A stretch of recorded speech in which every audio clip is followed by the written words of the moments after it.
In 1999, NASA lost an entire spacecraft, not to a mechanical failure, but to a unit conversion error. The Mars Climate Orbiter was a $327 million mission designed to study the Martian atmosphere and climate. After a nearly 10-month journey to Mars, the spacecraft was meant to enter orbit around the planet. Instead, it approached Mars at the wrong altitude and was destroyed, likely burning up in the Martian atmosphere or flying off into space. The cause traced back to a mismatch between two engineering teams using two different measurement systems. Lockheed Martin, the contractor that built the spacecraft, calculated key thrust data using imperial units, specifically pound-seconds of force. NASA's own navigation team, however, expected that data in metric units, specifically Newton seconds, as required by mission specifications.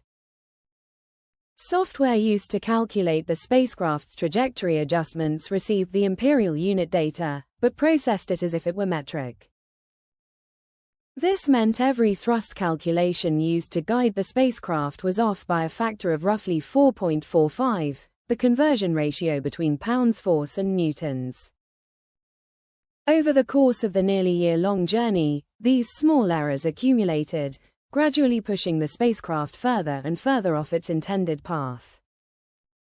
By the time it reached Mars, the orbiter approached at an altitude far lower than planned, roughly 57 kilometers instead of the intended 140 to 150 kilometers.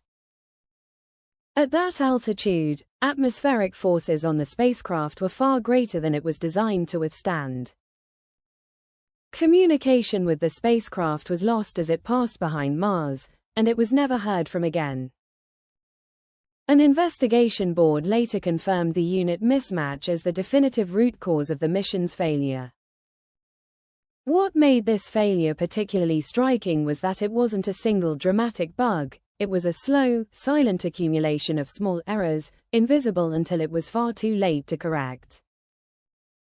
The technical root cause was a missing verification step between two systems that needed to agree on a shared data format, but never explicitly confirmed they did. There was no automated check comparing expected units against actual units in the data being exchanged between the two engineering teams' software. Human review processes also failed to catch the discrepancy, despite the mission going through multiple technical reviews before launch.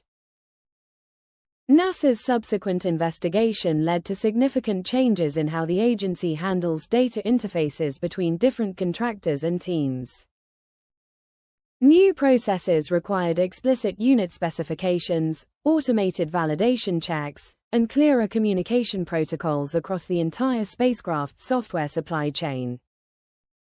The lesson from Mars Climate Orbiter extends to any system where multiple teams or vendors need to exchange data.